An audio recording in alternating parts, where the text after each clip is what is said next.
Hello and welcome to episode 7 of the 16-Bit Thief podcast. I am your host, Jake Melvin. Back in the 1980s, there was no name that was more synonymous with classic video games than Midway. Midway came to prominence with their publishing of Taito's Space Invaders for North America, and later for their pinball prowess in games such as Mortal Kombat and NBA Jam. After a brief stint of publishing, they began to take a crack at video game development for themselves. They gave us titles that have stood the test of time, such as Tapper, Satan's Hollow, Timber, and Spy Hunter, just to name a few. But one title that always stood out to me the most was Rampage. Rampage was the brainchild of Brian Colin and Jeff Nauman, and tasked players with going around and reducing buildings to ash, all as a tribute to classic kaiju films such as Godzilla and King Kong. After leaving Midway in 1992, Nauman and Colin went on to form Game Refuge and created titles such as the widely underappreciated General Chaos and Arctic Stud Poker Run and Rampage World Tour, one of my favorite arcade games of all time. Brian's dedication to the art form is something that has been unmatched by many other game developers, which is why I've always found it strange that he's never been given the attention that he certainly deserves. So I figured, why not go and ask the man himself some burning questions I've always had? And I did just that. So strap yourselves in and get your Scum Lab merchandise ready, because here it is, the interview with Brian F. Colin. I hope you guys enjoy. Well, my name is Brian Colin. I'm a 60-year-old plus adolescent who had the good fortune of stumbling into the video game industry about 37 years ago, back in the spring of, or middle of winter in 1982.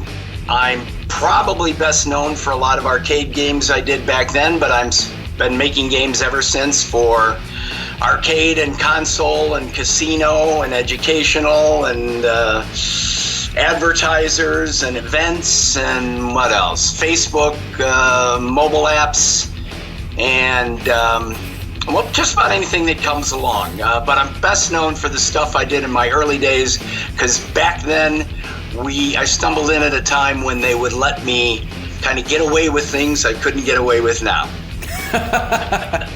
Question number 1. Your first work in the game industry was Bally Midway's Discs of Tron in 1983 as character animator. What led you to work with Bally Midway during your golden years, becoming one of the most established artists of the era? I went to school for film. I was technically an international award-winning animated cartoonist. And, I know.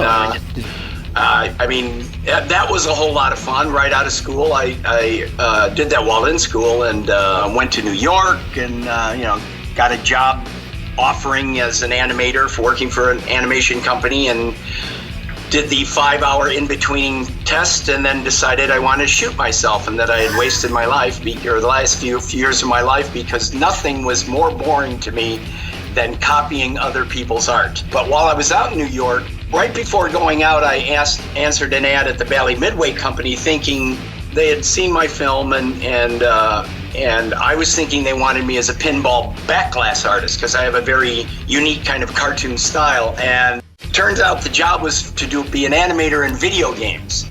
I was a little surprised, and video games were at the Pac-Man stage, and I'm a pen and ink kind of animator, and I thought, oh, this is going to be terrible. So I played hard to get. I said, I'm very honored, but I have a successful ad agency. I make, close to $300 a month. And George Gomez, he says, yeah, I think we can do better than that, So I stumbled into it, and it was the best mistake I've ever made in my life. And back then, when I say you can get away with things you can't get away with now, back when I stumbled in, they let all of us try anything we wanted to try. So we got to make wonderful discoveries, and we got to make horrible mistakes that we learned from. And it was just a wonderful time to get in this industry. It was right at the end. I think of it as its infancy, at its infancy. It was great. Question number 2. General Chaos's arcadey RTS-style gameplay makes it one of the most unique titles on the Sega Genesis, being similar to Cannon Fodder, which was released in the same year. Why was the Sega Genesis chosen as the primary console for release instead of popular computers of the era? Was this a result of Electronic Arts serving as the publisher? One thing you should know about, another thing about the way we do business here at Game Refuge, is I pretty much am working on what I'm working on until somebody taps me on the shoulder and says, hey, you want to come do this? So EA actually wooed me away from Midway and said, come work for us in California. And I had family in wooded acre here in the south suburbs of Chicago. And I said, no, there's no way you can afford to get me out there. But could I work remotely? They said no. And then finally, after about a year of negotiating, they said, what if we just gave you the money to start your own company?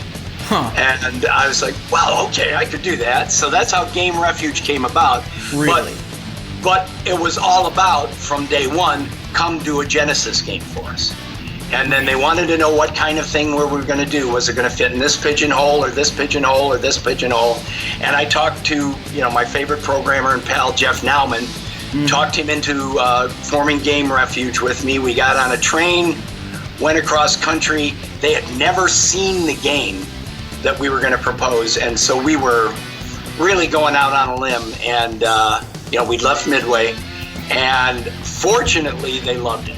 It was unlike anything they'd ever seen, and that came up several times in the meeting. But unlike other times when I had that conversation with people, they were like, yeah, we like this. There was only one small sticky point. At one point, they said, one of the junior execs said, this is not going to be very relevant to today's child. It was kind of a parody of, World War II kind of look. And why don't we make it street games? And I said, absolutely not. I said, when people go to games, it should be fantasy. Mm-hmm. I said, street games are a thing that I don't want my kids thinking about when they're playing. And so that was a little tense point because you at least I don't think they expect someone coming in and telling them, yeah, I'd like this job, but I'm not going to do what you want.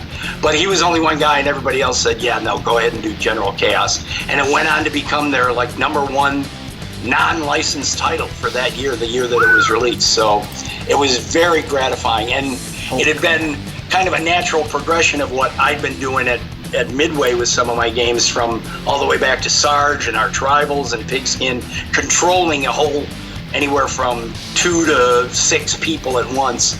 And so it was a lot of fun to do. And I think that, as an aside, is one of the reasons that my games do as well as they do, might be because they can tell how much fun we're having when we're making them. Question number 3. Games like Xenophobe, Cosmic Krooz'r, and of course Rampage are amongst the most iconic arcade art ever produced. What were your influences in creating your eccentric and unique art style? Mad Magazine, as a kid, the early Mad Magazine days. Jack Davis was an incredible artist. I loved his art. Mort Drucker. That's why I think I became a pen and ink guy. I never really thought of myself as an artist, maybe at most a cartoonist, but I fed myself through college doing ads for local newspapers and comics for the local college paper and stuff like that. Mm-hmm. So those are my influences. On the animation side, I was, my age, I was a Looney Tunes guy. And Chuck Jones in particular, How the Grinch Stole Christmas and everything else, those guys influenced me incredibly. And I started out as just the animator because they hired me. They had a good development team when I got there, but nobody really had an animation background, and because I had the award-winning film, I was able to quickly kind of tune the other artists into, okay, here's how you make a good-looking walk cycle, but very cheaply with only 3 frames if need be, But they didn't really let me do any screen art until I had designed a couple games from the ground up, but Rampage was pretty much my baby from the initial concept. I fought to get it started, and then while doing that game, the head of, or one of the guys in the art department, one of the just tremendous artists, Greg Freres, I can't say enough about him. He's a wonderful, wonderful artist, and he gave me the heads up and said, hey, why don't you do the cabinet art for Rampage? So I had the fun of then packaging my game in the cabinet with, the control panel where you're seeing their footprints going across, and the bezel where you can see the city buildings up close, and then there in the distance was the actual gameplay behind the trees. Yeah. And then every game I did for Midway after that, they let me do all the cabinet art. So I got to finally come back to my pen and ink roots and silk screen colors, which I think that's probably my favorite way to make art. Question number 4. Rampage World Tour had 2 sequels, Universal Tour and Rampage Through Time. I had seen on the Killer List of Video Games and the Undumped Games wiki that arcade versions of Rampage 2 might have existed at one point. Were there ever plans for arcade adaptations of Rampage through, and if so, what caused them to fall through? Short answer is none of this stuff had anything to do with me. We did Rampage as a Bally Midway employee. I did Rampage as a Bally Midway employee. We had already created we had already created Game Refuge when the new Midway asked us to come up with a game that would appeal to a broader demographic, and so we proposed Rampage World Tour. And then I told you the story about after the success of Rampage World Tour on the home side, they asked us to do a third game and then didn't want to take it as far as we wanted to take it. So and then the rights to Rampage were with Bally Midway, then went to Williams Bally Midway, then went to then they just started calling themselves Midway, and then it went to Time. I think it's a Time Warner now. In fact, I'm pretty sure it is because because Time Warner Interactive movie Rampage, which is a whole nother story. But no, I have not been involved in anything that happened after World Tour. Question number 5. Cosmic Krooz'r was esoteric in the fact that the game had a plastic toy above the monitor, giving the illusion of a UFO being active outside the game. How did this idea come about? For those that have never seen a Cosmic Krooz'r arcade game, because it is fairly rare and it's enormous, so even someone that's found one, needs 12 people to carry it into their arcade for them. It used the same half-silvered mirror technique like they did in games like Discs of Tron. Freighter Raider. So the monitor was actually at the bottom of the cabinet, shining up through a half-silvered mirror. And what they did in this game, and it was in production, or it was in development when I got hired, and back in '82, and it was really pretty cool. They in a pitch black environment with the monitor at the bottom. The monitor appeared, the screen looked black, and you saw the video elements looked like they were floating in blackness, and they shined a light on a little revolving flying saucer. And this came from an outside house. A few games came from places outside the Bally Midway development team, and then the ideas would come in, and then sometimes we'd have our programmers do them. And the game was called, when I first saw it, I thought, wow, what a neat game concept. It was called Mothership, and it had little Galaga-style ships flying around, and this animated plastic toy spun around and the light would shine on it, and then different things would happen. And it was bombing out on test, and they were going to scrap it. And that's one of the games I think I mentioned earlier.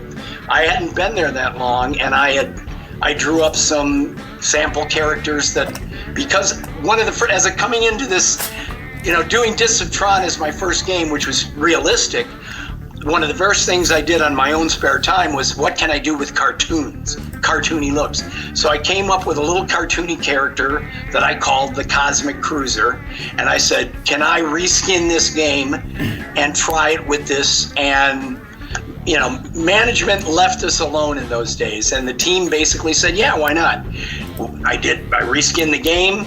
The programmer put everything in place and went back out on test and made enough money for him to go into production with it. And that's where the Cosmic Krooz'r game came from. It was actually a game with some interesting gameplay, but just had boring art.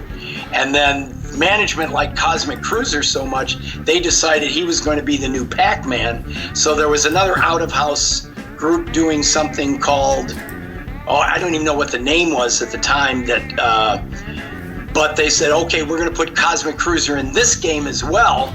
And I thought that's going to be cool. And then they said, no, the game's already done. It's being done out of house. And that's where Wacko came from. Question number 6. Wacko has one of the most strangest and mind-bending cabinet designs for any arcade title in history. Do you happen to know who came up with the decision to make the cabinet slanted? I don't. I really don't. I know nothing about the development of Wacko. Okay. I think Paul Niemeyer might have done the art. The cabinet art anyway. I always thought Scott Morrison did the screen graphics, but I don't know. I honestly don't know. I'm the wrong guy to ask. Question number 7. Star Trek Voyager was one blast of a gun game, no pun intended. Where was the decision made to adapt Voyager to the arcades, and how was Game Refuge chosen as the prime developer?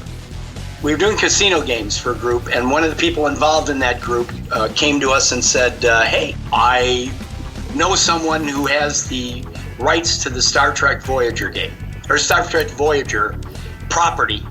Would you be interested in doing a game based on Star Trek Voyager? And like I say, that's kind of the way we did business. Somebody taps us on the shoulder, and my first question was, can I create original content? Because I wanted to do something beyond what was, on the TV show. And they're like, Paramount's good with that. Wow. So we said, yeah, let's do it. And they were great. Paramount was great. Everything we created, half Borg, half tea kettle, whatever we came up with, they were happy to let us do it. We modeled it kind of after a House of the Dead. But one thing that I wanted to do, which I was always very adamant about, going back to kind of like to my Zork days, is I wanted the player to be able, it was going to be a rail game, but I wanted it to be different every time the player played. So, I mean, if a stray bullet hits this light bulb, you're going to take a left turn instead of a right. If you hit this, so that you can play that game through start to finish, take you about an hour, 45 minutes, and you can play it 20 times and see a completely different game every time. So that was what for me, that was the creative challenge there for me, is I didn't want to do a rail game where you just memorized what you had to do to get all the way through it. I wanted to be different. And Paramount was great. They let us do all kinds of fun stuff with it. And that game, we actually finished the game about a year and a half before it was released, because the production team, the producers, had, I believe they kind of put everything they had behind a particular chip that went out of production. So they had to design a whole new hardware system to get it out. So it actually came out about a year and a half later than we finished it. But I love that. I mean, you made the pun that I can appreciate as a punster. That game is a blast. I had the capsule here at my house, I've since loaned it out to an arcade, which I've done with most of my games, because I'd rather have them out there getting played than sitting here in my house in my basement and in storage. Yeah. But I love that capsule, that 2-player capsule. You're sitting inside there. It's immersive. You're blowing stuff away as fast as you can. I enjoyed making that game, and that's actually one of the games it's one of my wife's favorite games of mine. Yeah, I don't get asked about that much. I'm glad you brought that one up. Question number 8. Arch Rivals has widely been viewed as the predecessor to NBA Jam in both overall feel and gameplay. Did Mark Turmel and his team consult you during the production of NBA Jam? Short answer is no. Not to give you too much background, but after Williams bought Bally Midway, and Jeff and I were the only two video game people, designers they kept, we were only in the office a couple times a week. I had already built my office in my backyard, and Jeff was working at home. So we would only come into the office a couple times a week. Arch Rivals, the gameplay of Arch Rivals was all about, Jeff came up with that. I'd been wanting to do multi-character games for a while, and we talked about stuff. But Jeff came back from a flight somewhere, and he hands me this barf bag on which is scrawled, "This is our new multiplayer basketball game," because I can finally do real basketball strategies. You can, get in another guy's way. You can set a pick and roll and all this. And he's rambling and telling me this stuff. Now, I should point out I'm like 5'8", and Jeff is like 6'2". And Jeff is a sports guy, and I am an artist. So I'm going, yes, this is great, this is perfect. And he's like, everybody in the world that knows anything about basketball is going to want to play this game, because it's, for the first time ever, real basketball strategies. And it's not going to be like some artificial dopey thing you do to get the ball in the basket. It's strategy. And I loved it. And I said, but we're making a game here that's got to make money. Mm-hmm. And there's a lot more of me out there in the video game world than there is of hardcore basketball players. I said, on behalf of the people that don't know or don't care about basketball, I want to be able to punch the other guy in the face and do personal fouls and yank his pants down. And that's where and he loved that. I mean, we did Rampage together, and he knew I could deliver a good punch. And so that gameplay was unique, and game did incredibly well. Actually, that was the game we were doing when Williams bought. We were about 3/4 of the way through it when Williams bought Bally. And then we finished it up for the new Williams Bally Midway, and we did a couple more games. And as we were leaving, it was only after we left and formed Game Refuge a couple years later that I'd heard about NBA Jam. And the only thing I know, and I can't say firsthand, you really should ask Mark Termel, but other people have told me that he was a big Arch Rivals fan, which I makes me feel great. Question number 9. Xenophobe handles co-op play differently from other games of the era by having each player have their own designated screen to explore the levels for themselves. How did this become implemented into the game? The 3-player thing was after Rampage. I was going to do a game with, there was a pyramid exploration game that I wanted to be 3 players for the earnings, because Rampage broke all kinds of earnings records. And we came up with a pyramid exploration in which you were doing these different tunnels through a pyramid. And even though the hardware did not scroll, we had figured out a way that we could quickly scroll certain areas. And so that told me that we could go room to room. I could have 3 different screens. I could have 3 different players. And then the programmer on that was a guy named Howard Shear, who was a new programmer. And he was like, I'd like to work on, they've assigned me to this game, but I'm a science fiction fan. So we changed and I had just seen Aliens. So it's like, okay, we did that. So the 3 screens was all about making sure we had 3 players.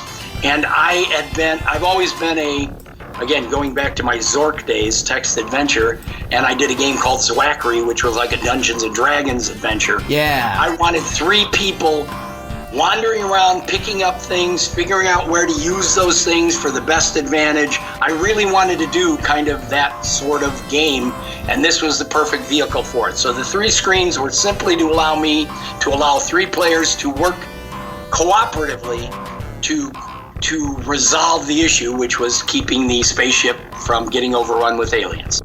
Question number 10, and this is a 2-point question. What is your favorite title that you have ever worked on, and which do you feel is the one that has made the most impact on your entire career? My favorite title from the standpoint of recognition and, hey, this was my baby, and everything about this was because I wouldn't let it go, and I got it made, and it turned out every bit as cool as I thought it would, is Rampage. No question. We broke so many rules and broke so many barriers, and then were rewarded by the fact that the public is just as crazy as I am.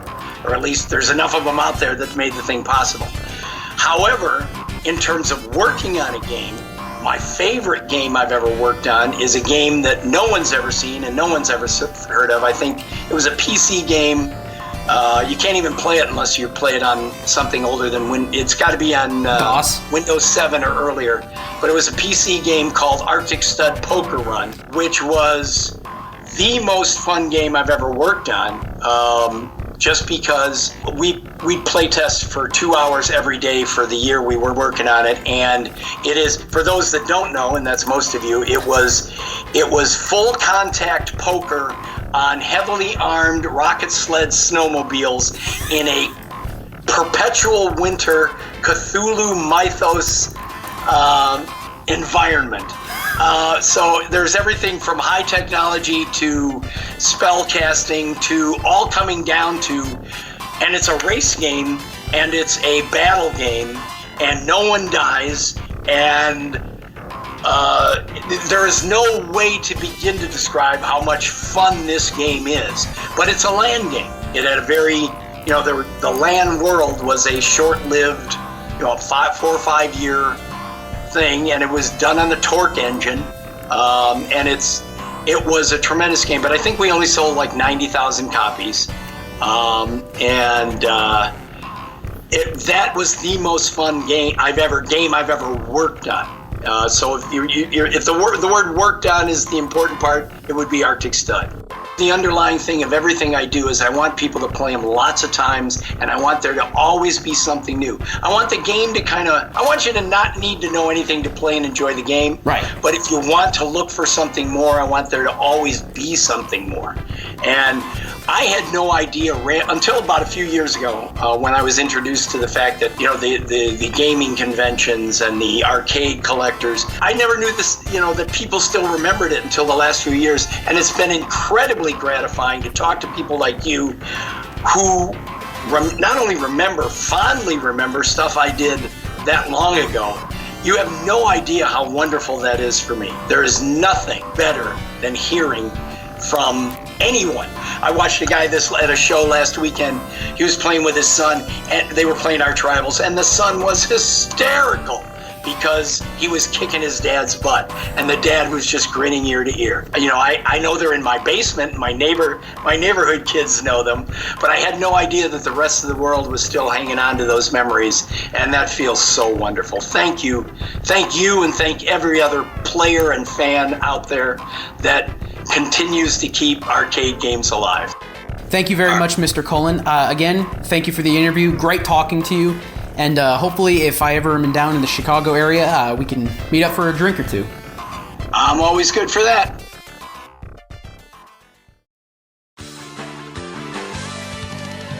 Wow, that was quite the interview. And it was one hell of an interview to have. Again, I want to thank Mr. Colin for agreeing to do this and shed some light on the golden age of arcade games.